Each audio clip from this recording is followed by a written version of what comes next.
Hello everyone, I am your educator Deepika. Student, पढ़ाई कैसी चल रही है? मैम हमेशा बोलती हैं सफर खूबसूरत है मंजिल से भी। क्या सफर है हमारा? हमारा सफर है नीट की एक सीट हासिल करना। तो आज स्टार्ट करते हैं एनसीईआरटी सिंप्लीफाइड सीरीज में आपका रिप्रोडक्टिव हेल्थ चैप्टर। इसको हम लाइन बाय लाइन पढ़ेंगे जैसा कि आप अभी तक पढ़ते आ रहे हैं। एनसीईआरटी सिंप्लीफाइड जो हमारी सीरीज है, सारे एजुकेटर्स आपको लाइन बाय लाइन एनसीईआरटी समझा रहे हैं। तो स्टार्ट करते हैं आज का सेशन।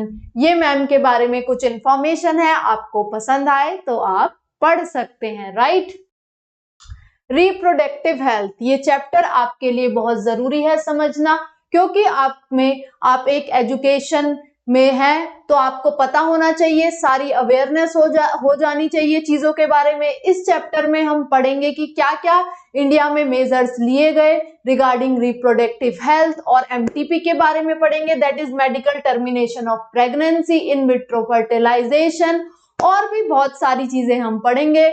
आइदर ये सेक्सुअली ट्रांसमिटेड डिजीज हो या जो भी कॉन्ट्रासेप्टिव्स के आपके मेथड्स हो। तो स्टार्ट करते हैं लाइन बाय लाइन अपनी एनसीईआरटी को। राइट, चलिए। You have learned about reproductive system and its function in chapter 3. Chapter 3 में आपने रिप्रोडक्शन के बारे में पढ़ा होगा। अभी इस चैप्टर में जो कि हमारा रिप्रोडक्टिव हेल्थ है, इसमें हम पढ़ेंगे कि क्या क्या मेजर्स लिए गए हैं। तो वो सारी बातें मैं आपको आज समझाऊंगी। Now let's discuss closely related topic reproductive health. What do we understand by this term? The term simply refers to healthy reproductive organs with normal functions. मतलब रिप्रोडक्टिव हेल्थ यानी कि आपके रिप्रोडक्टिव ऑर्गन्स हेल्दी हो। उसके साथ साथ आगे क्या डेफिनेशन बताई है, आइए देखते हैं। However, it has a broader perspective and includes the emotional, social aspects of reproduction also. तो सिर्फ रिप्रोडक्टिव ऑर्गन्स का हेल्दी होना ही नहीं इंपॉर्टेंट है, इंपॉर्टेंट ये भी है, एनसीईआरटी ने बताया है कि आपको इमोशनली भी आप हेल्दी हो, ऑल्सो आप फिजिकली भी हेल्दी हो, सोशली अच्छे से अपना बिहेवियर करें, तभी आप रिप्रोडक्टिवली हेल्दी कहलाएंगे। क्योंकि बहुत सारे मेंटल इश्यूज से फीमेल्स भी गुजर रही होती हैं, और आपके मेल भी मेंटली फील करते हैं अच्छा नहीं जब फील करते हैं, तो वो मेंटली फिट होना भी जरूरी है, सोशली अच्छा बिहेवियर शो करें, ऑल्सो उनके रिप्रोडक्टिव ऑर्गन्स भी हेल्दी हो। तो ये सारी बातें आपकी रिप्रोडक्टिव हेल्थ में अभी तक बताई हैं। According to the World Health Organization WHO, reproductive health means a total well-being in all aspects of reproduction, that is physical, emotional, behavior and social। वही जो बात मैं अभी आपको बता रही थी कि आपको फिजिकली फिट होना भी जरूरी है, सोशली भी आप एक्टिव रहें, ऑल्सो आपका बिहेवियर भी अच्छा रहे। तो ये सारी डेफिनेशन रिप्रोडक्टिव हेल्थ की किसने दी है? आपकी WHO ने दी है। Therefore, a society with people having physically and functionally normal reproductive organs and normal emotional behavior, interactions among them in all sex related aspects might be called reproductively healthy। तो ये सारी चीजें इसके अंदर आ जाती हैं कि आप फिजिकली भी फिट रहिए, इमोशनली भी, और आप सोशली अच्छा बिहेवियर शो कर रहे हैं, ऑल्सो आपके रिप्रोडक्टिव ऑर्गन्स भी हेल्दी हैं, तो आप कहलाएंगे रिप्रोडक्टिवली फिट। राइट, इस पैराग्राफ में यही बताया गया है। Why it is significant to maintain reproductive health and what are the methods taken up to achieve it? Let us examine them। तो क्या क्या हमें मेजर्स लेने चाहिए, क्या क्या हम मेथड्स यूज करते हैं जो भी ये कॉन्ट्रासेप्शंस के होते हैं, तो वो सारी बातें आज हम इस चैप्टर में पढ़ने वाले हैं। Right, reproductive health problems and strategy. तो ये जो भी प्रॉब्लम्स आई थी इनिशियली, क्या होता था कि आपने देखा भी होगा इंडिया में बहुत सारी चीजें हो रही होती थी कि फीमेल फिटिसाइड्स हो रहा होता था, या फिर जो मदर होती थी उनकी अच्छे से केयर नहीं की जाती थी। तो अब जो हमारा हेल्थ केयर सेक्टर है वो बहुत डेवलप हो गया है। तो हम देखेंगे कि इनिशियली क्या क्या प्रोग्राम्स इंडिया में लिए गए या क्या क्या डेवलपमेंट लेकर आए अभी, और कैसे चीजें इंप्लीमेंट हो रही हैं। तो स्टार्ट करते हैं। ये India was amongst the first country in the world to initiate action plans and programs at national level to attain total reproductive health as a social goal. तो जो इंडिया थी वो सबसे पहली कंट्री थी जिसने ये सोशल गोल इंप्लीमेंट किया जो रिप्रोडक्टिव हेल्थ के लिए। जितनी भी हमारी सारी कंट्री हैं, आपने ये स्लोगन भी सुना होगा, हम दो हमारे दो, तो ये इंडिया ही सबसे पहले लेकर आया था, right. These programs called family planning were initiated in 1951 and were assessed over the past decade। तो जो ये फैमिली प्लानिंग का भी जो कॉन्सेप्ट था ये इंडिया ने ही सबसे पहले आपको दिया था, डिफरेंट कंट्रीज में वही बताया हुआ है अभी।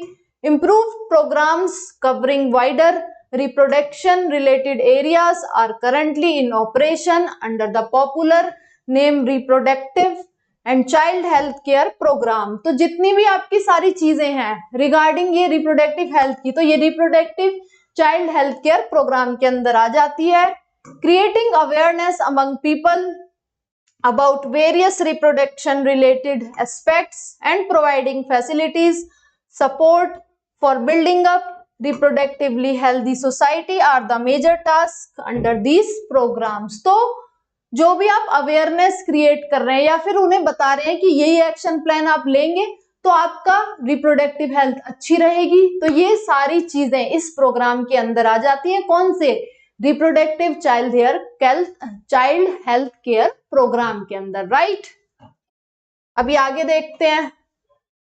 With the help of audio visual and the print media governmental and non-governmental agencies have taken various steps to create awareness among the people about reproduction related aspects। तो सिर्फ आप यही नहीं कह सकते कि आपने बता दिया लोगों को कि ऐसे ऐसे करो, ये चीजें करो, लेकिन प्रिंट मीडिया के थ्रू आप एड्स देखते हैं, जैसे कि आपने देखा होगा अक्षय कुमार का एड भी, उसमें वो बता रहा होता है कि आप जो ये सिगरेट पी रहे हैं इससे भी कम का आपका एक पैड आता है, तो वो आप अपनी वाइफ को देंगे तो आप बहुत ज्यादा सोसाइटी में भी एक अच्छा काम कर रहे हैं। तो ऐसे एड्स आपको देखने को मिलते रहते हैं, इसमें आपको कोई शर्म करने की बात नहीं है क्योंकि आप एक एजुकेटेड पर्सन है, आप चीजों में अवेयर रहेंगे तो चीजें और अच्छे से हो पाएंगी, राइट। तो इसीलिए ये सारे प्रोग्राम्स किए जाते हैं। आप या अच्छे से इसमें अवेयरनेस फैलाएं और कोशिश करें कि कोई हेजिटेट भी कर रहा है, चाहे कोई वो मैन हो या वुमेन हो, उसकी हेल्प करें, क्योंकि आप एक बायोलॉजी स्टूडेंट है, आगे जाके आपको एमबीबीएस में बहुत सारी चीजें पढ़नी है, तो ये चीजों में किसी को भी आप अपने आसपास हेजिटेट करता हुआ देख रहे हैं तो आप उसको एजुकेट करिए, उसको बताइए चीजों की इंपॉर्टेंस। तो इसीलिए ये सारे प्रोग्राम्स किए गए थे, राइट।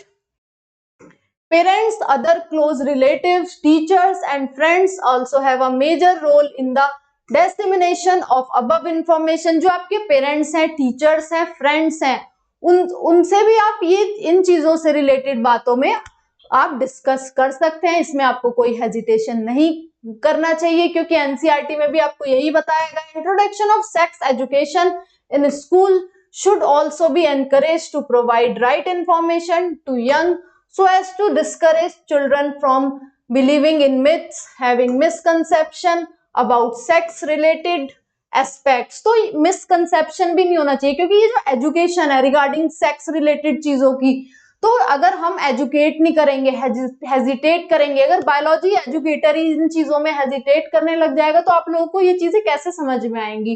तो ना तो आप लोगों को आप लोग भी हेजिटेट ना करें इन चीजों से, और एजुकेटर्स को भी इन चीजों को अच्छे से पढ़ाना चाहिए ताकि आपको सारी चीजें समझ में आए, कोई आपके अंदर मिथ डेवलप ना हो चीजों को लेके, चाहे वो किसी भी चीज से रिलेटेड हो।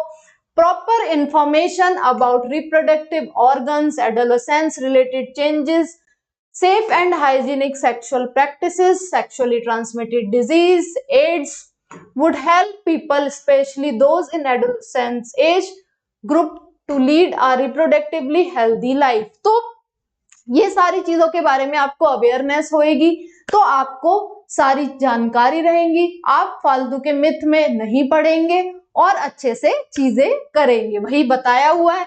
Educating people specially fertile couples and those in marriageable age group about available birth control options, take care of pregnant mothers, postnatal care of mother and child, importance of breastfeeding, equal opportunities for the mail and female child. तो वही बताया गया है कि जो भी आपके married couples होते हैं या फर्टाइल कपल्स होते हैं उनको ये सारी चीजें ज्यादा जाननी चाहिए, उनको उनमें ये अवेयरनेस बहुत होनी चाहिए कि कैसे मदर की केयर करते हैं during pregnancy and after pregnancy. क्योंकि आपने देखा भी होगा सोसाइटी में ये रहता है कि फीमेल फिटिसाइड होता है, अभी तो बहुत हद तक कम हो गया, या चीजें देखने में नहीं आ रही होती हैं।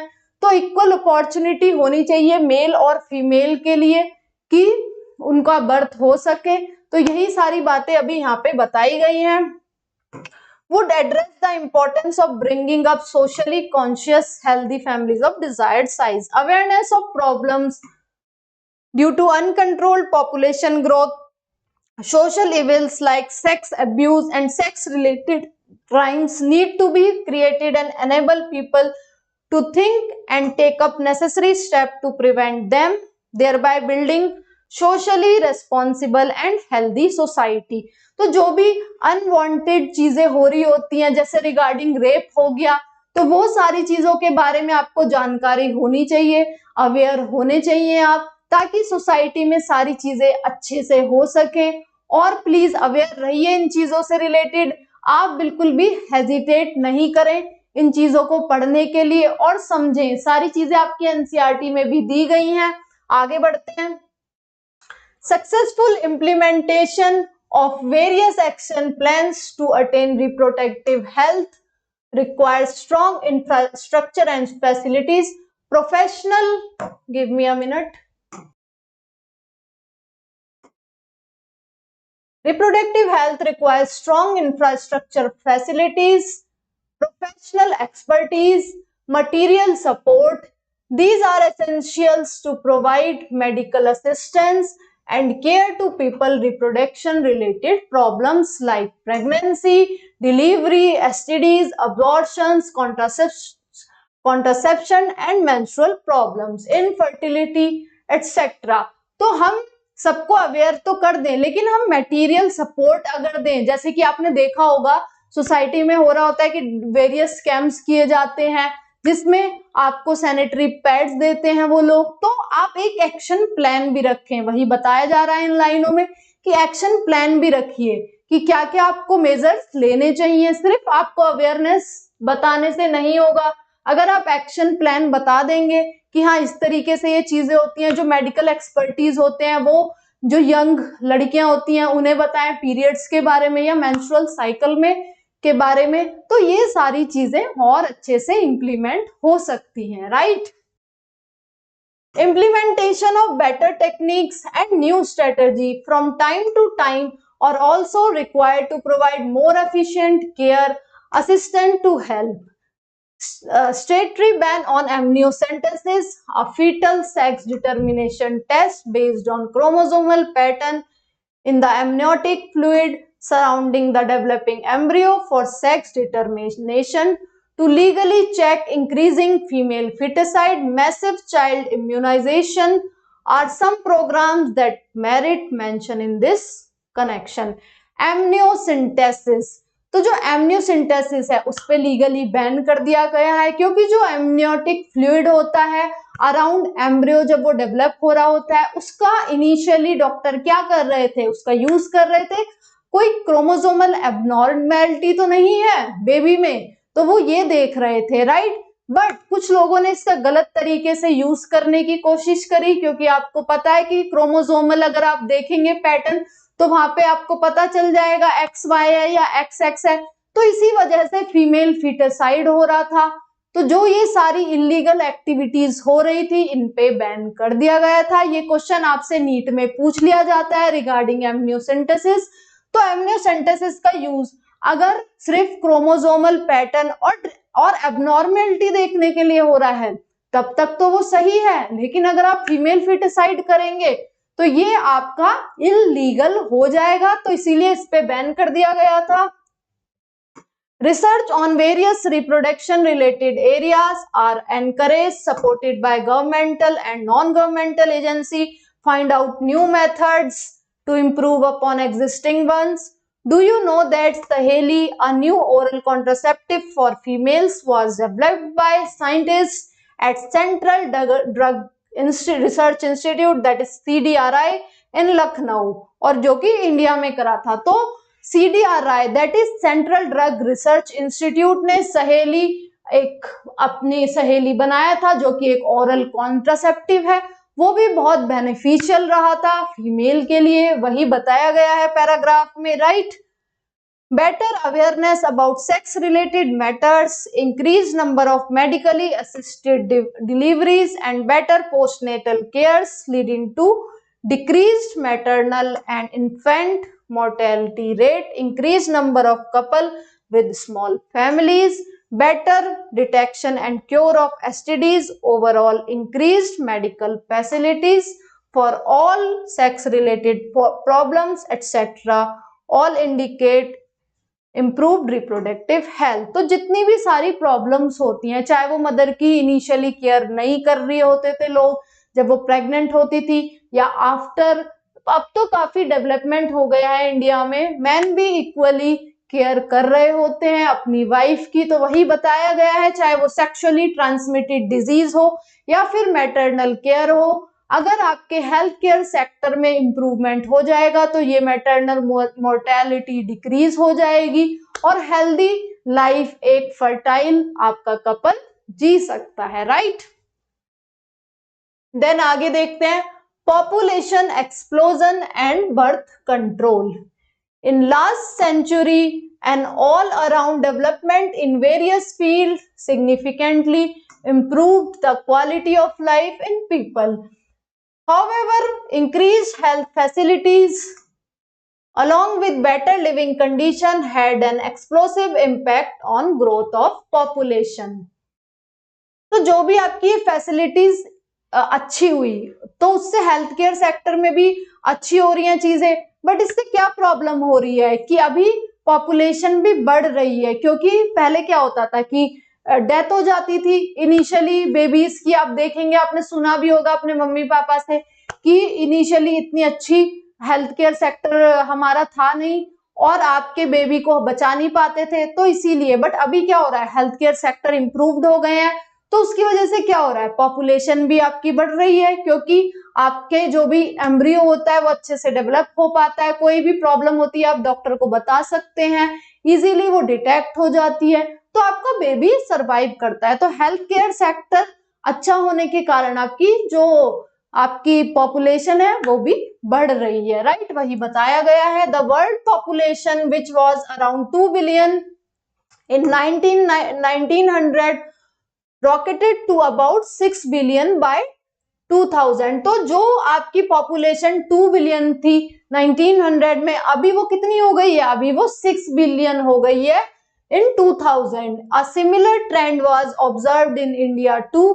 Our population which was approximately 350 million at time of our independence reached close to the billion mark by 2000 and crossed 1 billion in May 2000। That means every 6th person in the world is Indian।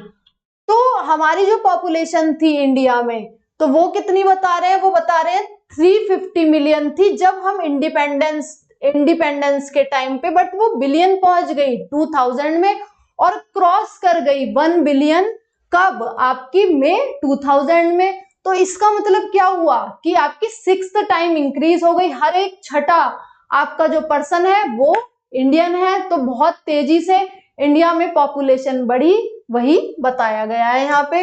A rapid decline in death rate, maternal mortality rate, infant mortality rate as well as increase in number of people in reproducible age are probable reason for this। तो ये increase क्यों हुआ, क्योंकि आपको मैंने अभी बताया था कि हेल्थ केयर सेक्टर इंडिया का इंप्रूव हो गया है, तो इसीलिए मैटरनल मोर्टेलिटी रेट भी आपका कम हो गया है। और जो आपका इन्फेंट मोर्टेलिटी रेट था, जैसे कि बच्चे आपके मर जाते थे पहले, उनको अच्छी कंडीशंस नहीं दी जाती थी, बेबीज की डेथ हो जाती थी या फिर मदर भी सफर कर रही होती थी बहुत सारी चीजों से, बट अभी वो कुछ हद तक बहुत कम हो गया है। यही कारण है कि पॉपुलेशन आपकी इंक्रीज कर रही है अभी। through our RCH, that is reproductive child health care program, to we conclude bring down the population growth rate, it was only marginal. According to the 2001 census report, the population growth rate was still around 1.7%, that is 17 by 1000 per year, at rate which our population could double in 33 years. तो ये rate बताया गया है कि इस तरीके से चीजें बढ़ रही हैं और हमारा रेट पॉपुलेशन का डबल हो जाएगा किसमें, 33 इयर्स में हो गया है, जिस तरीके से पॉपुलेशन इंक्रीज कर रही है, right. Such an alarming growth rate could lead to absolutely scarcity of even the basic requirements, food, shelter, clothing, in spite of significant progress made in those areas. Therefore, government forced to take up serious measures to check the population growth rate. तो अगर आपकी population बढ़ती रहेगी तो एक competition develop हो जाएगा different person के बीच में, चाहे वो फूड के लिए हो, शेल्टर के लिए हो। तो ये सारे मेजर्स को देखते हुए गवर्नमेंट को ऐसे एक्शन लेने चाहिए ताकि पॉपुलेशन बहुत ज्यादा ना बढ़ जाए और आपस में इतना कंपटीशन ना हो शेल्टर और फूड को लेके। यही इन पैराग्राफ्स में बताया गया है, right. The most important step to overcome this problem is to motivate small families by using various contraceptive methods. तो अगर आप अवेयर करें लोगों को कि कॉन्ट्रासेप्टिव मेथड्स यूज करें ताकि एक स्मॉल फैमिली वो बनाए, तो वो मेजर लेंगे, उससे भी आप पॉपुलेशन को कंट्रोल में रख सकते हैं। You might have seen advertisement in the media as well as posters, bills, etc. showing a happy couple with 2 child with slogan हम दो हमारे दो, we two our two। तो वही मैंने आपको बताई थी कि इंडिया में ही सबसे पहले ये सारी चीजें इंप्लीमेंट हो रही थी। ये स्लोगन आपने सुना भी होगा, हम दो हमारे दो। तो वही है, छोटी फैमिली बनाएंगे तो कंपटीशन भी नहीं बढ़ेगा, राइट। जितना ज्यादा लोग होंगे उतना कंपटीशन बढ़ता रहेगा, चाहे वो फूड के लिए हो चाहे वो शेल्टर के लिए हो, right. Many couples, mostly the young, urban, working ones, have even adopted one-child norm. Statutory rising of marriageable age of female to 18 years and that of males 21 years, incentive given to couples with small families are two of the other measures taken to tackle these problems. Let us describe some of the commonly used contraceptive method which help to prevent unwanted pregnancy. तो जो small families है उसके बारे में बोला गया है कि स्मॉल फैमिली रखें, कॉन्ट्रासेप्टिव मेथड यूज करें। तो क्या क्या कॉन्ट्रासेप्टिव मेथड्स हैं, चाहे वो नेचुरल हो, बैरियर मेथड हो, आपने पढ़ा भी हो, या फिर आपके सर्जिकल प्रोसेसेस हो, वो क्या क्या हैं, आइए उसके बारे में पढ़ते हैं। An ideal contraceptive should be user friendly, easily available, effective and reversible with no or least side effects. तो जो आपका आइडियल कॉन्ट्रासेप्टिव है वो एक तो यूजर फ्रेंडली होना चाहिए कि आप खुद से ही चीजें यूज कर सके, चीप होना चाहिए और रिवर्सिबल होना चाहिए, और उसकी जो साइड इफेक्ट्स हैं वो बहुत कम होने चाहिए। ये सारी बातें यहाँ पे बताई गई हैं, right. It also should in no way interference with sexual drive and desire or the sexual act. Give me a minute. Sexual act of the user. A wide range of contraceptive methods are presently available which could be broadly grouped into the following category, namely a natural/traditional, barrier, IUDs, oral contraceptives, injectables, implants and आपका surgical method. वही हमने बात करी, जो ये different methods हैं, चाहे वो नेचुरल मेथड हो, सर्जिकल मेथड हो, आपका आईयूडीज हो, जो भी ओरल कॉन्ट्रासेप्शन है, इनके बारे में अभी हम पढ़ेंगे कि क्या क्या है ये। Natural methods work on principle of avoiding chance of ovum and sperm meeting. तो जो नेचुरल मेथड्स होते हैं वो क्या इन्वॉल्व करते हैं, वो इन्वॉल्व करते हैं कि मेटिंग ना हो किसकी, ओवा की और आपके स्पर्म की, वो सारे मेथड्स इसमें आ जाते हैं आपके नेचुरल मेथड में। Periodic abstinence is one of such method in which the couples avoid or abstain from coitus from 10th to 17th of menstrual cycle when ovulation could be expected, as chance of fertilization are very high during this period called fertile period. Therefore, by abstaining from coitus during period, conception could be prevented. तो periodic abstinence जो method था उसमें हम क्या कर रहे थे, जो 10 to 17 आपके डेज होते हैं मेंस्ट्रुअल साइकिल के, उसमें अवॉइड करना चाहिए फर्टाइल कपल्स को इंटरमेसी के लिए, क्योंकि उसमें ओव्यूलेशन के चांसेस ओव्यूलेशन सबसे ज्यादा हो रहा होता है इस पीरियड में, तो अवॉइड करें मेटिंग के लिए, वही यहाँ पे बताया गया है। ये आ रहा है आपका नेचुरल कॉन्ट्रासेप्टिव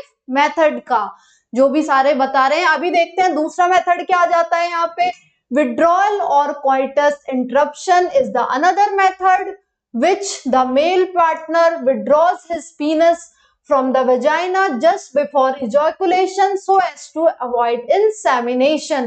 तो विड्रॉल और कोइटस इंटरप्शन मेथड क्या होता है कि जब आप मेटिंग कर रहे हो तो जो मेल पार्टनर होता है वो अवॉइड करे और वो विड्रॉ करे अपनी पीनस को फ्रॉम वजाइना में, ताकि आपका मेटिंग ना हो पाए स्पर्म एंड ओवा की। ये आ जाता है आपका विड्रॉल कॉन्ट्रासेप्टिव मेथड में, जो कि एक नेचुरल कॉन्ट्रासेप्टिव मेथड है, राइट।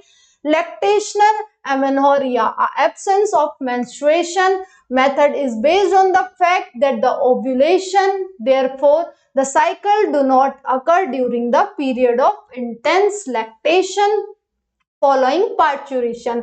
मतलब लैक्टेशनल एमेनोरिया ये मेथड जो नेचुरल कॉन्ट्रासेप्शन के अंदर आता है, इसमें क्या होता है, जब फीमेल प्रेग्नेंट रहती हैं तो उस समय पे भी आपकी मेटिंग अवॉइड भी करेंगे, तो वो भी एक नेचुरल मेथड है, क्योंकि उस समय पे ओव्यूलेशन आपका नहीं हो रहा होगा। यही इसके अंदर बताया हुआ है, राइट, कि lactational amenorrhoea, absence of menstruation आपका नहीं होगा यहाँ पे। Method is based on the fact the ovulation and therefore cycle do not occur during the period of intense lactation during parturition. Therefore, as long as the mother breastfeeds the child fully and the chances of conception are almost nil, जब breastfeeding हो रही होती है, also जब pregnant भी होती है women, तो ये एक तरीके से नेचुरल मेथड है आपके, जो कि एनसीईआरटी ने बताए हैं। However, this method been reported to be effectively only up to maximum 6 months following parturition। वही मैंने आपको बताया कि 6 month का जो भी ये पीरियड है, as no medicines or devices are used in these methods, side effects are almost nil. Chances of failure through this method और ऑल्सो हाई। तो ये जो भी आपके नेचुरल मेथड्स मैंने आपको बताया, चाहे वो पीरियोडिक एब्स्टिनेंस हो या फिर आपका विड्रॉल वाला मेथड हो या फिर आपका लैक्टेशनल एमेनोरिया हो, ये जो भी मेथड्स हैं इनके साइड इफेक्ट्स तो हैं ही नहीं कुछ भी, लेकिन जो चांसेस ऑफ फेल्योर हैं वो बहुत ज्यादा हैं, क्योंकि कई बार साइकिल आपकी आगे पीछे भी हो जाती है, जो मेंस्ट्रुअल साइकिल होती है, तो उसी के बेसिस पे ये सारी चीजें बताई गई हैं। तो ये इतने अच्छे इफेक्टिव मेथड नहीं है। अब आके देखते हैं कि बैरियर मेथड्स क्या हैं। In barrier methods ovum and sperms are prevented from physical meeting with the help of barriers. Such methods are available for both males and females। जो हमारे बैरियर मेथड्स होते हैं कॉन्ट्रासेप्शन के, उसमें हम फिजिकली कॉन्टैक्ट जो कि ओवा और स्पर्म का हो रहा होता है उसको हम बचाते हैं। वही चीजें बैरियर मेथड में हम पढ़ेंगे कि क्या क्या है, right. Condoms are barrier methods of thin rubber latex sheet that are used to cover penis in the males and vagina in females just before coitus, so that the ejaculated semen would not enter into the female reproductive tract. तो यहाँ पे barrier method में आपका सबसे पहले आ जाता है condoms, जो कि मेल्स एंड फीमेल्स दोनों ही यूज करते हैं ताकि हम फिजिकल मेटिंग बचा सकें, किसकी, ओवा की और स्पर्म की, जो कि लेटेक्स सीट के बने हुए होते हैं, यहाँ पे बताया गया है, right. This can be prevent contraception. Nirodh is popular brand of condom for the male. तो जो निरोध ब्रांड है वो जो मेल कॉन्डोम है उसके लिए पॉपुलर है। यहाँ पे आपको डायग्राम दिया हुआ है कॉन्डोम फॉर मेल और इधर दिया हुआ है कॉन्डोम फॉर फीमेल के लिए डायग्राम दिखाया हुआ है, right. Use of condom has highly increased in recent year due to additional benefit of protecting the user from contracting STDs and AIDS. By using condoms आप prevent कर सकते हैं किसको, sexually transmitted diseases को, क्योंकि ये contraceptive method आपको diseases से भी बचाते हैं, यही बताया गया है। Both the male and female condoms are disposable, can be self-inserted, thereby give privacy to the user। तो ये डिस्पोजेबल होते हैं और आप खुद से ही इंसर्ट कर सकते हैं, प्राइवेसी देते हैं एक फर्टाइल कपल को। यहाँ पे एनसीईआरटी की लाइनों में ये सारी चीजें बताई गई हैं। आपको ये सारी चीजें अवेयरनेस आपको होनी चाहिए, इसमें आपको जरा भी हेजिटेट नहीं करना चाहिए, क्योंकि ये सेक्स एजुकेशन बहुत जरूरी है, एजुकेटर को अपने स्टूडेंट को बताना। तो आप चीजें समझते चलिए ये सारी। Diaphragm, cervical caps and vaults are also barrier method of rubber that are inserted into female reproductive tract to cover cervix during coitus। तो जो डायफ्रागम हो गया, आपकी सर्वाइकल कैप्स हो गई और वॉल्ट्स हो गए, ये भी आपके जो फीमेल कॉन्ट्रासेप्शन के लिए यूज करे जाते हैं, राइट। तो इसको भी इंसर्ट किया जाता है, right. They prevent conception by blocking the entry of sperm through cervix। तो ये कैसे एंट्री को ब्लॉक कर रहे होते हैं, ये ब्लॉक कर देते हैं आपकी एंट्री, किसकी, स्पर्म की एंट्री को ब्लॉक कर दिया जाता है सर्विक्स में आने के लिए, क्योंकि हम यूज कर रहे हैं diaphragm, cervical caps and wall, हमारे वॉल्स। अगर सर्वाइकल कैप्स आप सर्विक्स पे लगा देंगे तो स्पर्म आ ही नहीं पाएंगे आपके सर्विक्स में, वही यहाँ पे बताया गया है, राइट। दे आर रीयूजेबल, ये रीयूजेबल होते हैं। और देख लेते हैं और क्या क्या चीजें हैं। Spermicidal creams, jellies, foams are usually used along with these barriers to increase their contraceptive efficiency। जो आपकी स्पर्मासिडल क्रीम्स होती हैं, जेलीज होती हैं, फोम्स होती हैं, ये भी क्या कर रही होती हैं, आपकी एफिशिएंसी बढ़ा देती हैं, किसकी, कॉन्ट्रासेप्टिव मेथड की। तो ये भी जो आपके फर्टाइल कपल्स होते हैं वो यूज कर रहे होते हैं, right. Another effective and popular method is use of intrauterine devices। ये जितने भी मेथड्स हैं आपके एमसीक्यू में पूछ लिए जाएंगे, तो इसको बिल्कुल नॉलेज के अकॉर्डिंग आप याद रखिए सारी चीजें, चाहे वो नेचुरल मेथड हो गया आपका, बैरियर मेथड्स हो गए, चाहे आपकी इंट्रायूटेराइन डिवाइसेस हो गए, इनको एमसीक्यू में पूछ लिया जाएगा मिसमैच करके। तो ये सारी चीजें आप याद रखेंगे, right. These devices are inserted by doctors or expert nurses in the uterus through vagina। तो अभी आपने देखा जो बैरियर मेथड्स थे वो यूजर फ्रेंडली थे, सेल्फ इंसर्टेड थे, डिस्पोजेबल थे, बट जो आपके इंट्रा यूटेराइन डिवाइसेस होते हैं ये एक मेडिकल एक्सपर्टीज के द्वारा आपको आपकी बॉडी में आप इंसर्ट करवा सकते हैं, वही बताया गया है यहाँ पे, राइट।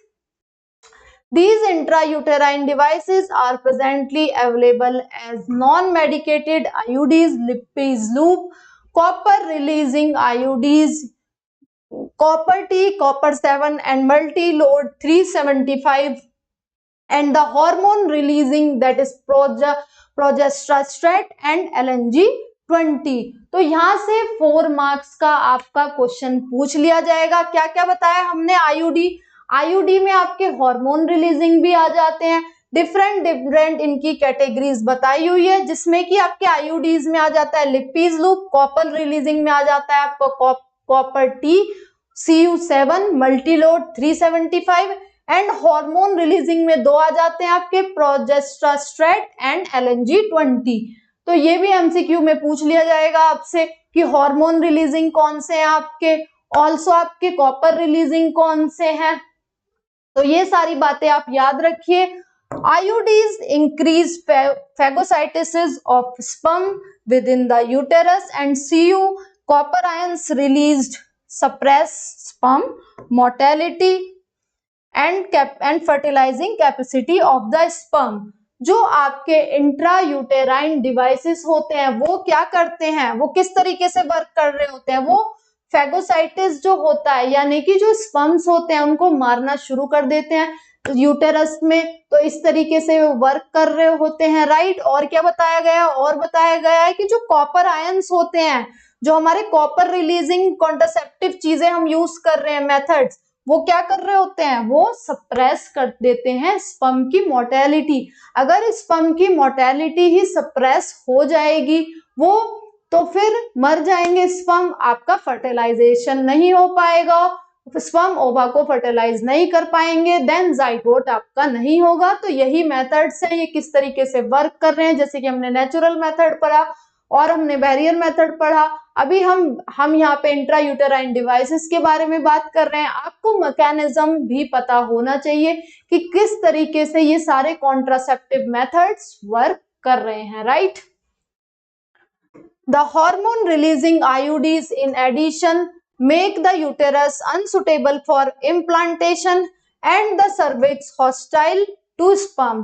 तो जो हार्मोन रिलीजिंग आपके जितने भी इंट्रा यूटेराइन डिवाइसेस होते हैं, जो हार्मोन रिलीजिंग आ जाते हैं आपके, जिसमें वो क्या कर रहे होते हैं, वो यूटेरस में इम्प्लांटेशन नहीं होने देते हैं और सर्विक्स को भी हॉस्टाइल बना देते हैं, right। IUDs are ideal contraceptive for the females who want to delay pregnancy and or space for children। It is the most widely used accepted method of contraception in India। तो जो आप देखें, जो आपका IUD है, intra uterine devices हैं, उसमें क्या हो रहा है कि अगर कोई भी फीमेल अपना एक चाइल्ड के बाद फर्दर कोई बेबी नहीं चाहती अपना 3-4 साल तक, तो ये IUDs इंट्रा यूटेराइन डिवाइसेस वो मेडिकल एक्सपर्टीज की हेल्प से अपनी बॉडी में इंसर्ट करवा लेती हैं। ये इंडिया में वाइडली यूज करने वाला एक कॉन्ट्रासेप्टिव मेथड है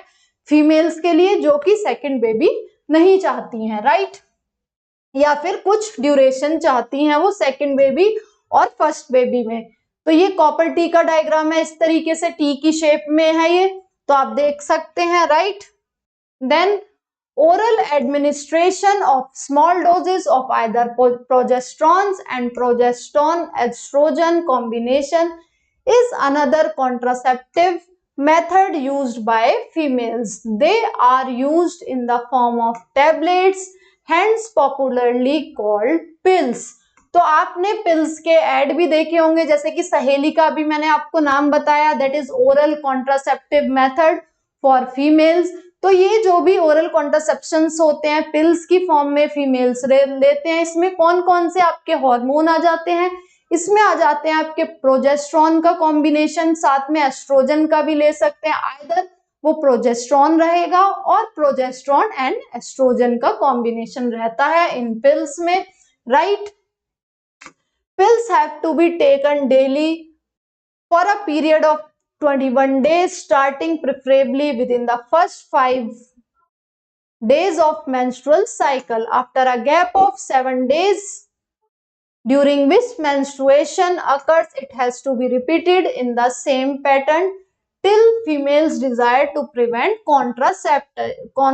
contraception। तो अगर आप ये पिल लेते हैं तो आपको 21 डेज के लिए ये लेनी होगी, वो आपके लिए इफेक्टिव होगा फीमेल के लिए कि वो कॉन्ट्रासेप्शन का यूज करके अनवांटेड प्रेगनेंसी बचा सके, right. They inhibit ovulation, implantation as well as alter the quality of cervical mucus to prevent retard entry of sperm. तो जो ये होते हैं oral contraceptive methods that is pills, ये क्या कर रहे होते हैं, ये इनहिबिट करते हैं किसको, ओव्यूलेशन को एज वेल एज आपका इम्प्लांटेशन को, और सर्वाइकल जो म्यूकस होता है जिससे कि प्रिवेंट करे या रिटार्ड कर दे किसकी, एंट्री स्पर्म की, अगर स्पर्म की एंट्री ही नहीं होगी तो आपका ओवम को वो फर्टिलाइज नहीं करेगा, फर्टिलाइज नहीं करेगा तो आपका जाइगोट नहीं बनेगा। Pills are very effective with lesser side effects and are well accepted by females. Saheli is the new oral contraceptive for the females, contains a non-steroidal preparation. It is a once-week pill with very few side effects and high contraceptive value. तो अभी जो हम pills की बात कर रहे थे, यहाँ पे बताया है कि सहेली ये बहुत अच्छा है फीमेल्स के लिए, जो कि ओरल कॉन्ट्रासेप्टिव मेथड है, इसको वंस इन अ वीक लेना होता है, वही बताया गया है, राइट। यहाँ पे आप देखें तो ये इम्प्लांट्स का डायग्राम दिखाया गया है। इम्प्लांट्स आपको इंसर्ट करने होते हैं विद द हेल्प ऑफ क्या, मेडिकल जो एक्सपर्टीज होते हैं वही इंसर्ट करा रहे होते हैं आपकी बॉडी में। तो ये इम्प्लांट का आपका डायग्राम दिया हुआ है, आप देख सकते हैं, राइट। तो आगे देखते हैं क्या पढ़ना है हमें। अभी तक आपको सारे ये मेथड समझ में आ गए होंगे। हमने नेचुरल पढ़ा, बैरियर पढ़ा, आईयूडीज पढ़ी, उसमें हार्मोन रिलीजिंग कॉन्ट्रासेप्टिव मेथड्स देके, ओरल कॉन्ट्रासेप्टिव मेथड्स देके। अभी हम सर्जिकल मेथड देखेंगे कि क्या क्या आपके होते हैं आपके कॉन्ट्रासेप्शन के। आपने सुना भी होगा ट्यूबेक्टोमी, वॉसेक्टोमी, यहाँ पे डायग्राम दिया हुआ है वॉसेक्टोमी का, जहाँ पे हम वास डिफरेंस को टाई और कट कर देते हैं, और ट्यूबेक्टोमी जिसमें हम फैलोपियन ट्यूब को टाई और कट कर देते हैं। देखते हैं चलो। और प्रोजेस्टेरोन अलोन और in combination with estrogen can also be used by females as injection or implants under the skin. Their mode of action is similar to that of pills. Their effective periods are much longer. तो वही बताया गया है कि implants का मैंने आपको बता दिया था, इनका इफेक्टिव जो पीरियड होता है वो काफी लॉन्ग होता है, right. Administration of progesterones or progesterone estrogen combination IUDs or within 27 hours of coitus have been found to be very effective as emergency contraception, as they could be used to avoid possible pregnancy due to rape or casual unprotected intercourse. तो आपने सुना होगा कि 72 घंटे के अंदर अगर आप पिल्स ले लेते हैं, या आपने लाइनें सुनी होगी एड में, अनवांटेड प्रेगनेंसी या फिर आपका रेप वाली जो केसेस होते हैं उसमें आप पिल्स लेंगे तो आप अनवांटेड प्रेगनेंसी को बचा सकते हैं, यही बताया गया है। Surgical method are also called sterilisation, are generally advised for male and female partner as a terminal method to prevent any more pregnancies. Surgical intervention blocks gamete transport, thereby prevent conception. Sterilization procedure in males called vasectomy. तो surgical method के अंदर आपके कौन कौन से आ जाते हैं? आपके आ जाते हैं वॉसेक्टोमी और ट्यूबेक्टोमी, जिसमें कि मेल्स में क्या होता है, आपका वॉस डिफरेंस को कट कर दिया जाता है, टाइट कर देते हैं, और फीमेल्स में फैलोपियन ट्यूब को। तो यहाँ पे जो एंट्री होती है गैमीट्स की वो ब्लॉक करती जाती है, स्पर्म एंड ओवम एंटर ही नहीं हो पाते हैं क्योंकि वॉस डिफरेंस आपका टाई कर दिया, कट कर दिया, और आपकी फैलोपियन ट्यूब को कट कर दिया। तो यही सारी बातें हैं। ये सारे मेथड की मैकेनिज्म क्या है कॉन्ट्रासेप्शन, आपको ये तो याद रखना ही है कि नेचुरल में कौन से आते हैं और आपके बैरियर मेथड में कौन से आते हैं, साथ साथ आपके आईयूडीज में क्या क्या आते हैं। आपको ये भी याद रखना है कि इनका मैकेनिज्म क्या है, क्योंकि अभी तक जितने भी मैंने आपको चीजें पढ़ाई हैं मेथड्स ऑफ कॉन्ट्रासेप्शन की, उसमें क्या क्या बताया जा रहा है, मैकेनिज्म भी बता रहे हैं कि क्या क्या कोई फेगोसाइटोसिस कर रहा है स्पर्म का, कोई इम्प्लांटेशन नहीं होने दे रहा है, कोई मोबिलिटी आपकी स्पर्म की रिटार्ड कर दे रहा है, तो कौन सी चीज किसमें आती है, ऐसे भी आपका एमसीक्यू बन सकता है। तो इसको अच्छे से समझें, इसलिए आपको लाइन बाय लाइन एनसीईआरटी पढ़ाई जा रही है ताकि आपको मैकेनिज्म भी क्लियर होते रहे। तो ये आपका डायग्राम है, यहाँ पे देखो vas deferens tied and cut किया हुआ है, इधर फैलोपियन ट्यूब टाइड और कट करी हुई है, ये आपकी कहलाएगी वॉसेक्टोमी, और ये आपकी कहलाएगी ट्यूबेक्टोमी, जो कि मेल्स में देखी जाती है, ये फीमेल्स में देखी जाती है, राइट। आगे देखते हैं। That in female tubectomy, vasectomy, a small part of vas deferens is removed or tied up through a small incision on the scrotum, whereas in tubectomy a small part of fallopian tube is removed, जो कि आपने diagram में देखा, through small incision in abdomen through vagina. These techniques are highly effective, but their reversibility is poor.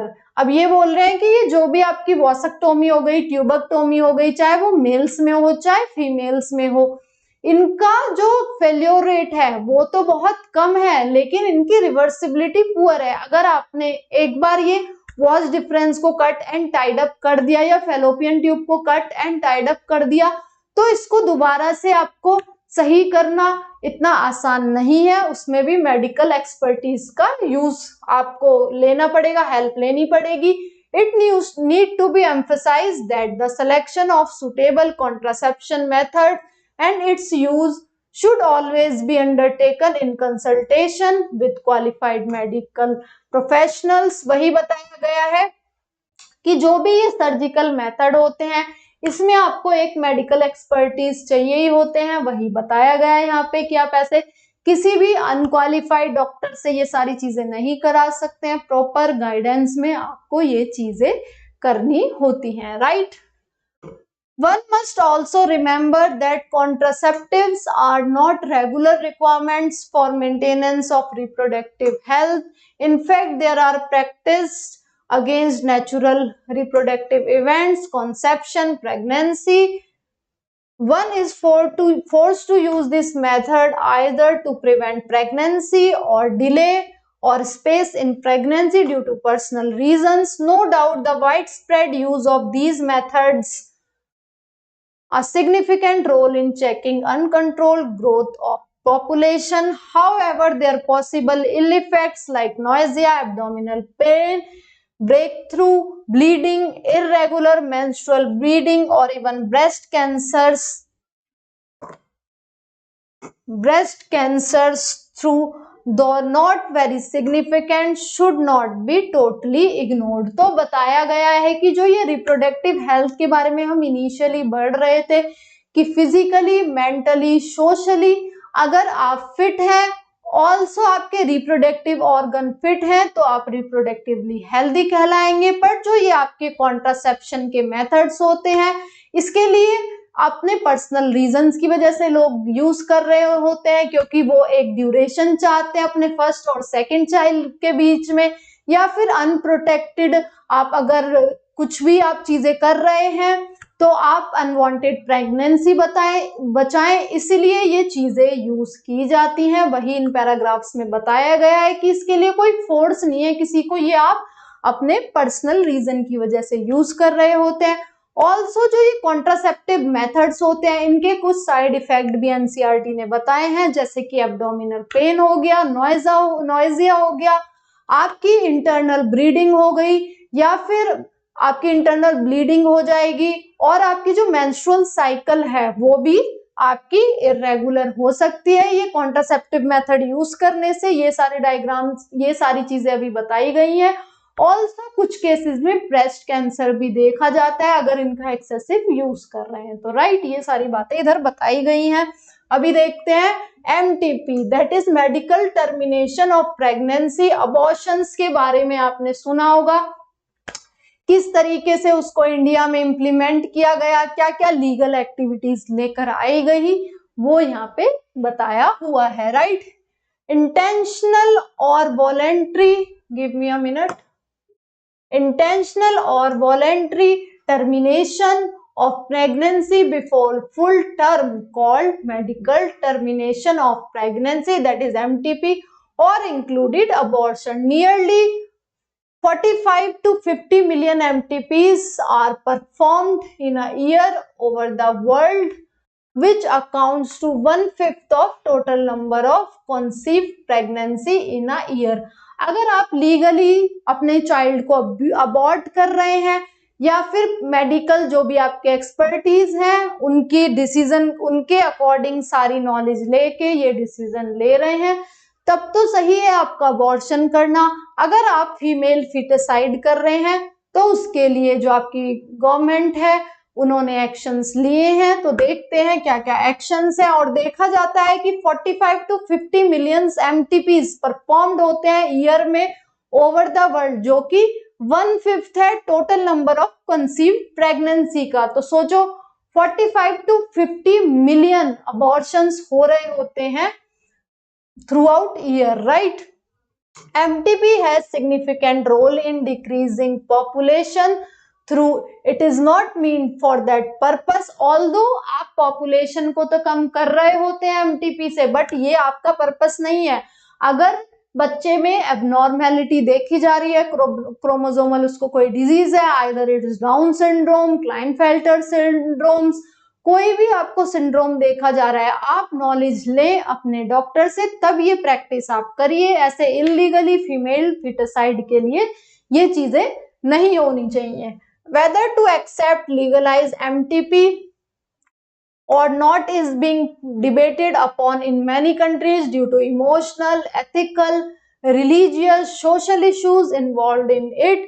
क्योंकि आप देखेंगे कि जो इमोशनल, इथिकल, रिलीजियस और सोशल इश्यूज होते हैं, पहले क्या होता था कि फीमेल्स की डेथ कर दी जाती थी, फीमेल फिटिसाइड होता था, उसमें आपके सोशल इश्यूज आ जाते थे कि कुछ लोग ये कह रहे होते कि लड़कियों को नहीं, ऐसे लड़कियां नहीं होनी चाहिए, बट अभी ये कुछ हद तक चीजें कम हो गई हैं। इमोशनली मदर को फील हो रहा होता था, सोशल इश्यूज आ रहे होते थे, वही बताया गया है, right? Government of India legalise MTP in 1971 with some strict conditions to avoid its misuse. तो जो गवर्नमेंट ऑफ इंडिया थी वो 1971 में इसके लिए एक्शन प्लान लेकर आई ताकि इसका मिसयूज कुछ लोग ना कर सके, right?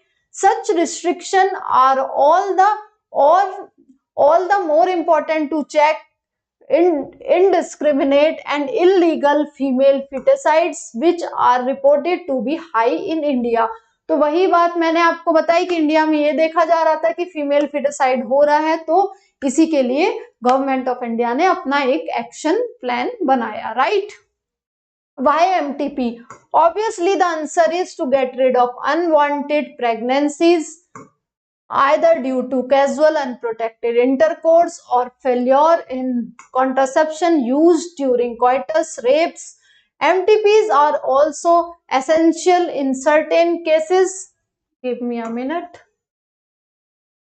Certain cases where continuation of pregnancy could be harmful और fatal either to the mother or the fetus or both। मतलब MTP that is medical termination of pregnancy, abortion, ये तब तो सही है जो कि मैंने अभी आपको बताया कि आपके जो बेबी है उसमें कुछ एबनॉर्मेलिटीज देखी जा रही है, या फिर आपका मदर और जो बेबी है दोनों में अगर वो प्रेगनेंसी होती है तो दोनों के लिए हार्मफुल है, तब तो ये लीगली अच्छा है मेडिकल टर्मिनेशन ऑफ प्रेगनेंसी कराना या फिर आपका abortion कराना, right?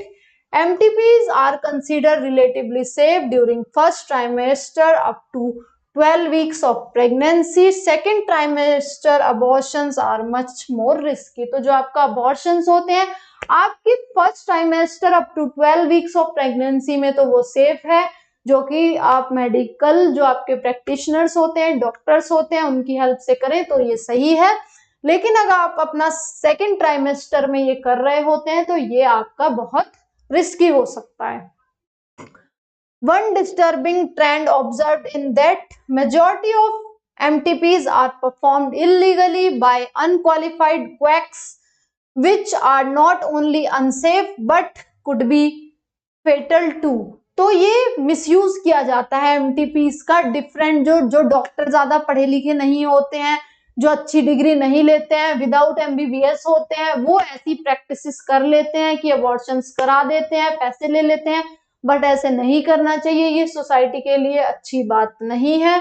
आप जब भी कोई भी फर्टाइल कपल है अपना ट्रीटमेंट आप क्वालिफाइड डॉक्टर से ही कराएं, जिनके पास MBBS MD की डिग्री हो, राइट? उन्हीं के पास जाएं अपनी सारी हेल्थ प्रॉब्लम बताने के लिए। Another dangerous trend is misuse of amniocentesis to determine the sex of unborn child. Frequently if the foetus is found to be female it is followed by MTP। This is totally against what is legal। Such practices should be avoided because these are dangerous to both young mother and fetus. तो हमने अभी पढ़ा था amniocentesis पढ़ा था हमने कि amniotic fluid का यूज करके लोग आपका जो भी सेक्स होता था वो मेल है फीमेल है पता लगा लेते थे और फिर फीमेल फिटिसाइड करते थे। SCMTP का भी यूज गलत तरीके से हो रहा था, वही बताया गया है कि ये लीगली सही नहीं है, right. Effective counselling on on on the need, ये देखिए आपके बैचेस आ गए हैं यहाँ पे। आपका अनअकैडमी डिस्काउंट दे रहा है फेस्टिवल सीजन में, तो ये डिफरेंट बैचेस हैं आपके, बहुत अच्छे टीचर्स के थ्रू आपके लिए लाए जा रहे हैं इतने अमाउंट पे, राइट। एनरोल कर सकते हैं आप, वेबसाइट चेक करें अनअकैडमी की, राइट। और दूसरा आपका इतने अमाउंट पे सारी चीजें मिल रही हैं जिसमें आपके टेस्ट सीरीज आ जाती हैं, आपके बैचेस आ जाते हैं, फिजिक्स केमिस्ट्री सब कुछ आपको, बायो तक सब कुछ पढ़ाया जाएगा, राइट। जिसमें कि आपके 500 प्लस लेक्चर्स हैं, 20 टेस्ट हैं और इंग्लिश में आपको ये बैचेस प्रोवाइड कराए जाएंगे, राइट। तो एनरोल करिए क्योंकि फेस्टिव सीजन के लिए ये सारी चीजें लाई जाती हैं। आप मेरा कोड यूज कर सकते हैं DEEP20, that is DEEP20, DEEP20। तो ये सारे जितने भी ऑफर्स होते हैं इनको अवेल करिए और अच्छे से अपने नीट यूजी का सब्सक्रिप्शन ले आ। चलो अब हम आगे बढ़ते हैं, जो हम पढ़ रहे थे उसके लिए give me a minute.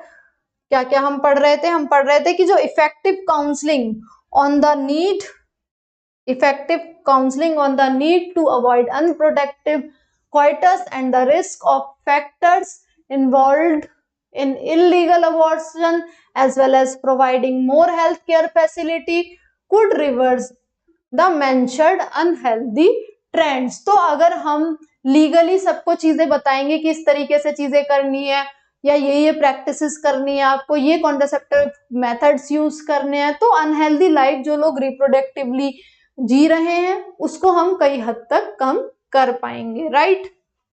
Sexually transmitted disease, अब इनके बारे में पढ़ते हैं कि जो आपकी सेक्सुअली ट्रांसमिटेड डिजीज होती हैं वो क्या होती हैं। STDs, डिजीज और the infection which are transmitted through sexual intercourse are collectively called sexually transmitted diseases और वनरल डिजीजेस, VD और रिप्रोडक्टिवली ट्रैक्ट इन्फेक्शन। तो STDs क्या होती हैं, आपसे नीट में इससे रिलेटेड भी क्वेश्चन पूछ लिया जाएगा कि STD को और क्या क्या कहते हैं, क्या क्या बताया गया है यहाँ पे। आपको वनरल डिजीज कहते हैं और आल्सो इसको रिप्रोडक्टिव ट्रैक्ट इन्फेक्शन होते हैं।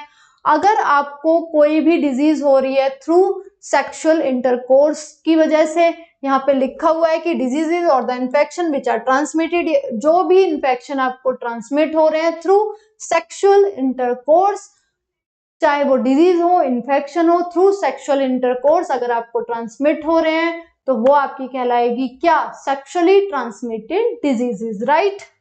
देन देख लेते हैं जिसको हम रिप्रोडक्टिव ट्रैक्ट इन्फेक्शन भी कहते हैं। Gonorrhoea, syphilis, genital herpes, chlamydiasis, genital warts, trichomoniasis, hepatitis B, of course the most discussed infection in recent years, HIV leading to AIDS are some of the common STDs. Among these, HIV infection is the most dangerous and discussed in detail in chapter 8। तो STDs आप समझ गए कि आपका अगर आपका sexual transmission के through ये डिजीजेस हो रही हैं तो ये कहलाएंगी STDs, sexual transmitted diseases. Sexual intercourse के थ्रू अगर आपको कोई इन्फेक्शन हो रहा है या फिर आप किसी भी डिजीज से सफर कर रहे हैं, और इनको वनरल डिजीज भी कहा जाता है, रिप्रोडक्टिव ट्रैक्ट डिजीज भी कहा जाता है। इसमें कौन कौन सी आ गई, आपकी हर्पीज आ गई, वार्ट्स आ गया, तो ये सारी डिजीजेस आपकी इसमें आ गई हैं। जिसमें HIV के थ्रू आपको एड्स हो रहा होता है वो सबसे ज्यादा खतरनाक है, वही इसमें बताया गया है। और HIV को डिटेल्ड में आप कहाँ पे पढ़ेंगे, HIV को डिटेल्ड में आप पढ़ेंगे chapter 8 that is human health and diseases में, जिसमें आपको पूरी लाइफ साइकिल भी समझाई जाती है, कैसे ये वायरस इन्फेक्ट कर रहा होता है बॉडी को, राइट। आगे देख लेते हैं। Some of these infections like hepatitis B and HIV can also be transmitted by sharing of injections, needles, surgical instrument, etc. with infected persons, transfusion of blood from infected mother to fetus too. तो जो भी ये infection होता है, जरूरी नहीं है ये सेक्सुअल इंटरकोर्स के थ्रू हो, कई बार क्या होता है कि जैसे ब्लड ट्रांसफ्यूजन करना होता है, आपकी बॉडी में डिजीज ब्लड आ गया, कहीं से भी आपने ब्लड बैंक के थ्रू ब्लड लिया, या फिर आपने निडल यूज कर ली है जो कि प्योर नहीं थी, डिजीज पर्सन की निडल के थ्रू आपकी बॉडी में ब्लड गया, उसकी वजह से भी ये एसटीडी हो सकती है, वही बताया गया है। Expect for hepatitis B, genital herpes, HIV infections, except for hepatitis B, genital herpes and HIV infection, other diseases are completely curable if detected early, treated properly। तो जो आपका HIV का इन्फेक्शन होता है, हेपेटाइटिस बी का आपका infection हो गया, या फिर आपकी जेनिटल हर्पीज हो गई, ये आपके प्योरली क्यूरेबल नहीं है। बाकी सारी जो भी डिजीजेस हो गई एक्सेप्ट HIV, जेनिटल हर्पीज और आपका HIV इन्फेक्शन, अगर उनसे अलग कोई और डिजीजेस है उनको हम अर्ली डिटेक्ट कर लेंगे तो वो क्यूरेबल आपकी होती हैं, right. Early symptom of the most of these minor includes itching, fluid discharge, slight pain, swelling in genital region।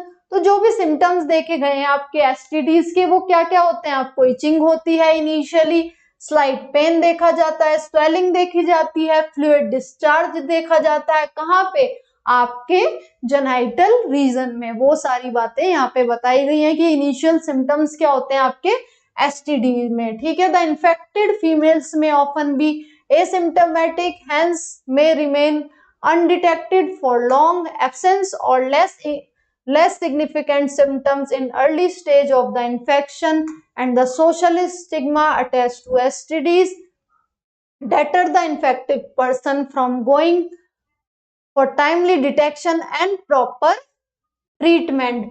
तो जो ये होता है आपके जो सिम्टम्स होते हैं फीमेल में ये बहुत टाइम बाद देखे जाते हैं, क्योंकि इनिशियली वो एसिम्टोमेटिक होती हैं या फिर थोड़े बहुत उनमें सिम्टम देखे जाते हैं।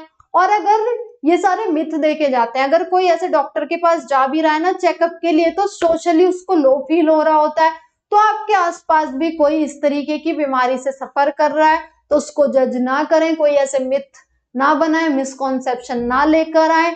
आप एजुकेटेड पर्सन है, उनको ये जानकारी दीजिए कि आप मेडिकल एक्सपर्टीज से अपनी ये डिजीज ट्रीट करा सकते हैं, राइट। तो आपको इस तरीके से चीजें हेल्प करनी है एज अ सोसाइटी में, क्योंकि आप एजुकेटेड इंडिविजुअल हैं, बायो के स्टूडेंट हैं। किसी को भी ऐसा सफर हो रहा हो regarding diseases of genital tract infection तो आपको उनको गाइड करना चाहिए। This could lead to complication later which include pelvic inflammatory disease, abortion, stillbirth, ectopic pregnancies, infertility, even cancer of reproductive tract। तो अगर सही टाइम पे ट्रीटमेंट नहीं हुआ तो ये डिजीजेस कैंसर में भी डेवलप हो सकती हैं, पेल्विक इन्फेक्शन हो सकते हैं आपको। तो बहुत जरूरी है कि सही टाइम पे आप इन सारी डिजीजेस का ट्रीटमेंट ले। इनफर्टिलिटी हो सकती है कपल को, अगर एसटीडी है उन्होंने सही समय पे ट्रीटमेंट नहीं कराया है, राइट। तो इन चीजों का आप ध्यान रखिए। STDs are major threat to healthy society.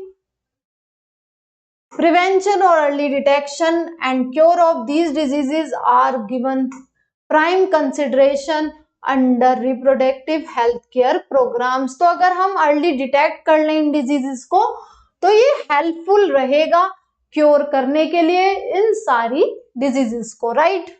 Though all persons are vulnerable to these infections, their incidence are reported to be very high among person in the age group of 15 to 24 years, the age group to which you also belong। तो 15 से 24 साल के जो person होते हैं उनमें ये STDs देखी जाती हैं, क्योंकि उनको ज्यादा अवेयरनेस नहीं होती है चीजों की, मिथ होता है, मिसकॉन्सेप्शन होता है, अच्छे से अवेयर नहीं रहते हैं, तो एसटीडी उनको होने के चांसेस होते हैं। अभी मैंने आपको ये सारी चीजें पढ़ा दी हैं, तो अवेयर रहें।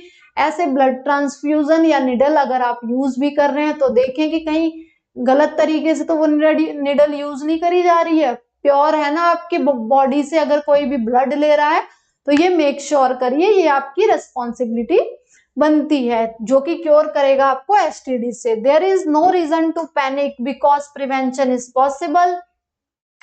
Ones could be free of these infection by following simple principle.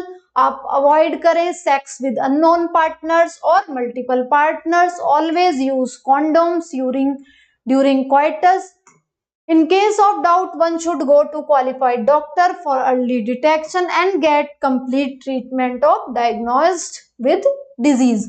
तो ये जो भी एसटीडी है आपकी, इसको आप कैसे अवॉइड कर सकते हैं? मल्टीपल पार्टनर्स के साथ आप सेक्स ना करें। ऑल्सो आप ये प्रैक्टिस फॉलो करें कि यूज करें कॉन्ट्रासेप्शन का, कॉन्डोम्स का। अगर आपको फिर भी डाउट है, एनसीईआरटी में बताया गया है, तो आप मेडिकल एक्सपर्टीज के साथ जाएं और उनसे गाइडेंस ले, जो भी आपको ये रिलेटेड है सारी डिजीजेज, इनसे रिलेटेड आप सारी नॉलेज मेडिकल एक्सपर्टीज से भी ले सकते हैं। तो ये इनका क्योर है।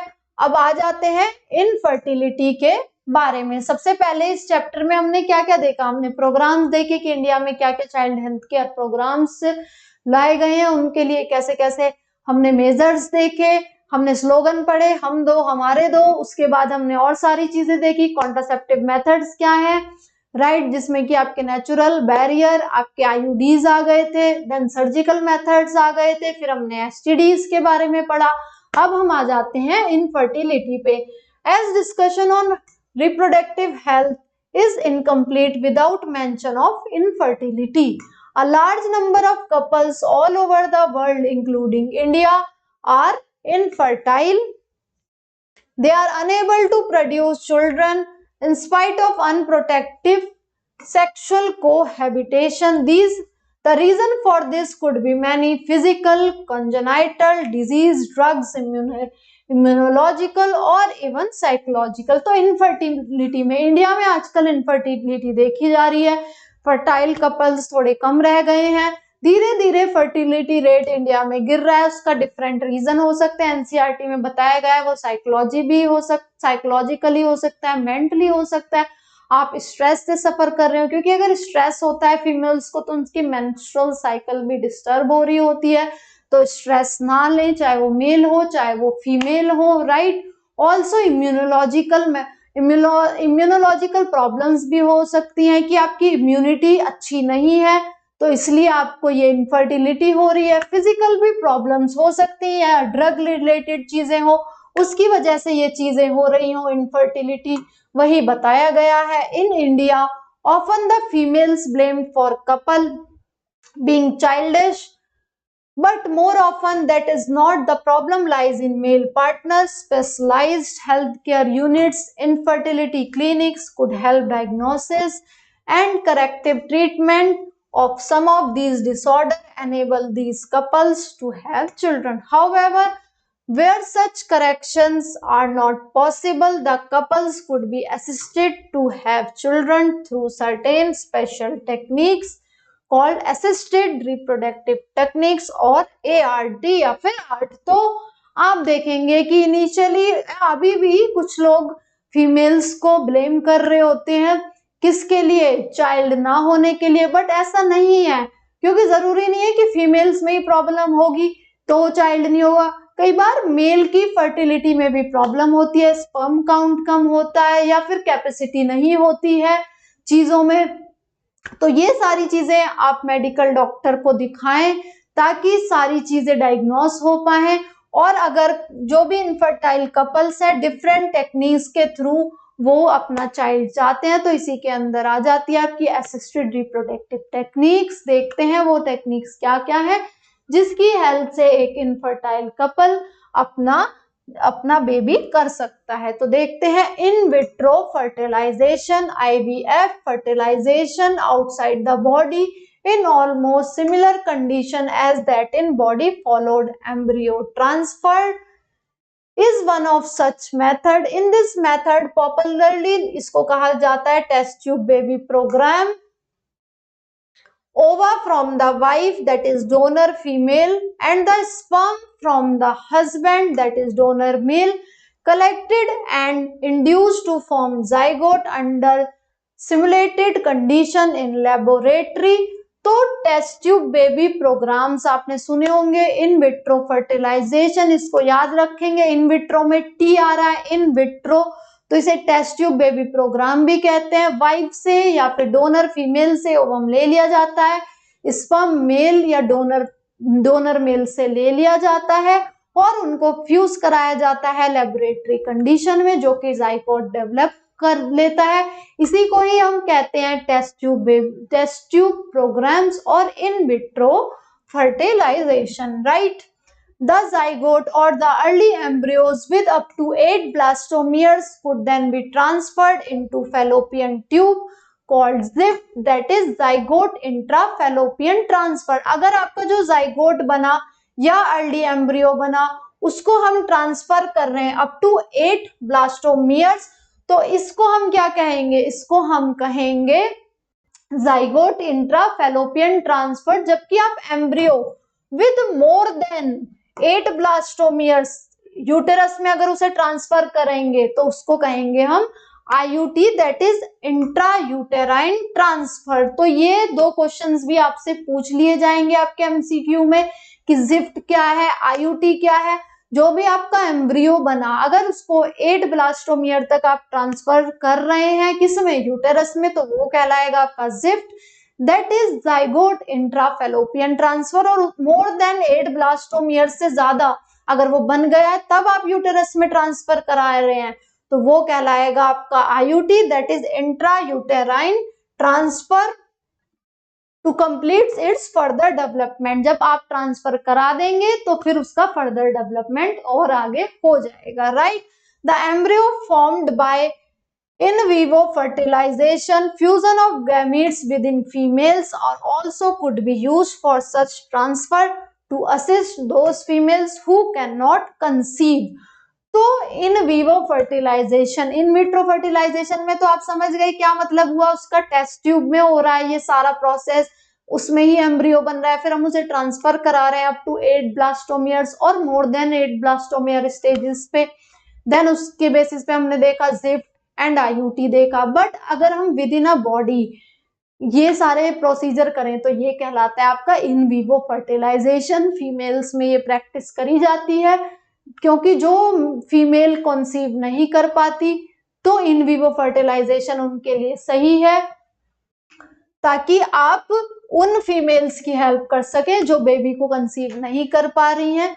तो इन विवो फर्टिलाइजेशन का वहां पे यूज कर सकते हैं, विद इन द बॉडी आप ये प्रैक्टिसेस कर सकते हैं। लिखा हुआ है कि embryo formed by in vivo fertilization, fusion of gametes within the female also could be used for such transfer to assist those females who cannot conceive।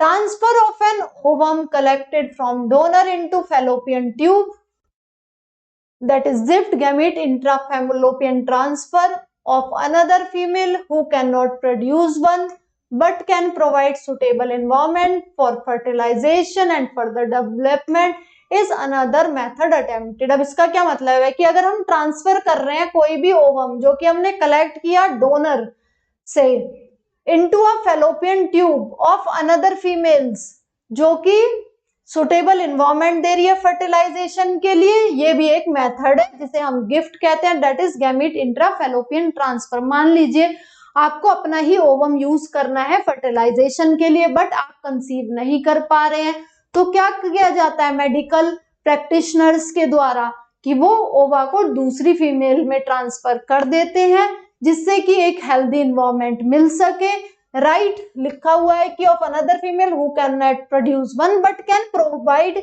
Suitable environment for the fertilization, फिर उसका further development होता है। ये भी एक method है क्योंकि हम यहाँ पे ओवम को ट्रांसफर कर रहे हैं तो इसलिए ये कहलाएगा आपका gamete intrafallopian transfer. Intracytoplasmic sperm injection is another specialised procedure to form an embryo in laboratory in which a sperm is directly injected into the ovum। तो इंट्रास्पर्म इंजेक्शन दैट इज ICSI ये भी एक मेथड है आपका infertility को बचाने का, जिसमें क्या किया जाता है, इसमें किया जाता है कि लेबोरेटरी में ये परफॉर्म होता है, स्पर्म को डायरेक्टली इंजेक्ट कर दिया जाता है आपके ओवम में। Infertility cases either due to inability of male partner to inseminate the female or due to low sperm counts in the ejaculates could be corrected by artificial insemination techniques। तो अभी artificial insemination techniques का क्या है, इसमें अगर low sperm count देखा गया है आपके मेल्स में तब हम artificial insemination method यूज करते हैं। इसमें क्या होता है, in this techniques the semen collected either from the husband or the healthy donor is artificially introduced either into vagina or into the uterus, that is intrauterine insemination of female, right? Give me a minute। क्या बताया गया intrauterine insemination में या फिर आपका artificial insemination में? इसमें क्या हो रहा होता है कि आप हेल्दी डोनर से या हेल्दी मेल से स्पर्म ले लेते हैं, देन उसको वहां से कलेक्ट करते हैं और आर्टिफिशियली इंट्रोड्यूस कर देते हैं वेजाइना में और यूटेरस में, उससे फिर आपका जाइगोट बन जाता है। यह भी एक टेक्निक है आपकी इनफर्टिलिटी को डील करने के लिए, जो कि आपकी कहलाती है intrauterine insemination. Though options are many, all these techniques require extremely high precision handling by specialized professionals and expensive instrumentation। जो भी ये सारी टेक्निक हैं, चाहे वो गिफ्ट हो that is gamete intrafallopian transfer, zygote intrafallopian transfer, या फिर आपका आर्टिफिशियल इंसेमिनेशन हो, ये हाईली क्वालिफाइड डॉक्टर्स के थ्रू ये सारी चीजें होनी चाहिए, जिनको प्रैक्टिस हो इन सारी चीजों की। ऑल्सो ये इनके इंस्ट्रूमेंट भी कॉस्टली होते हैं, तो हर कोई इसको अफोर्ड नहीं कर सकता, वही बताया गया है। These facilities presently available only in very few centers in the country। Obviously their benefits is affordable to only limited number of people। Emotional, religious and social factors are also deterrents in the adoption of these methods, since the ultimate aim of these procedure is to have children। In India we have so many orphan and destitute children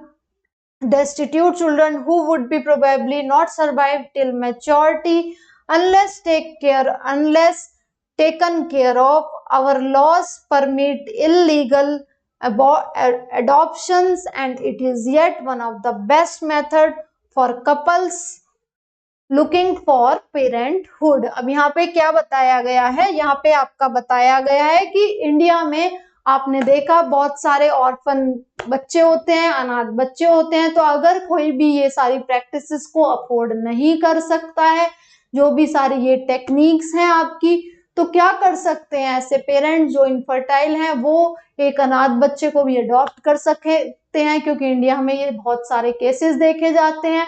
ताकि आप afford नहीं कर पा रहे हैं तो आप एक जिंदगी को तो आप अच्छे से डील कर पाएंगे। कोई भी बच्चे को आप अडॉप्ट करते हैं, उसको अच्छी एजुकेशन दिलाते हैं, तो उसके फेस पे भी स्माइल आएगी, वो भी सोचेगा कि हाँ उसके मम्मी पापा ने उसकी टेक केयर नहीं करी, आप उसकी टेक केयर कर रहे हैं, तो उसको अच्छा लगेगा। तो ये सारी प्रैक्टिसेस भी आप ले सकते हैं। तो यही सारा था इस पूरे चैप्टर रिप्रोडक्टिव हेल्थ में, जिसमें कि हमने पहले इनिशियली प्रोग्राम्स देखे कि क्या क्या प्रोग्राम्स इंडिया ने करे ताकि वो पॉपुलेशन कंट्रोल कर सके, देन कॉन्ट्रासेप्टिव मेथड्स पढ़े कि क्या क्या थे, नेचुरल बैरियर हमारे जितने भी थे, सर्जिकल, देन उसके बाद एसटीडी पढ़ी हमने, देन इनफर्टिलिटी के बारे में हमने पढ़ा कि इनफर्टिलिटी क्या क्या होती है। तो आप लोगों को एनसीईआरटी लाइन बाय लाइन ये समझ में आया होगा। लेक्चर को दोबारा देखिए, जो भी लाइन आपको नहीं समझ में आई है सारी चीजें आप बार बार पढ़ें, खुद से भी रीडिंग करें एनसीईआरटी की, आपको फॉर श्योर सारी चीजें समझ में आएंगी। तो होप आपको सब समझ में आया होगा। राइट, सब्सक्राइब करें हमारे channel NEET Marvels by Unacademy को। Thank you so much student.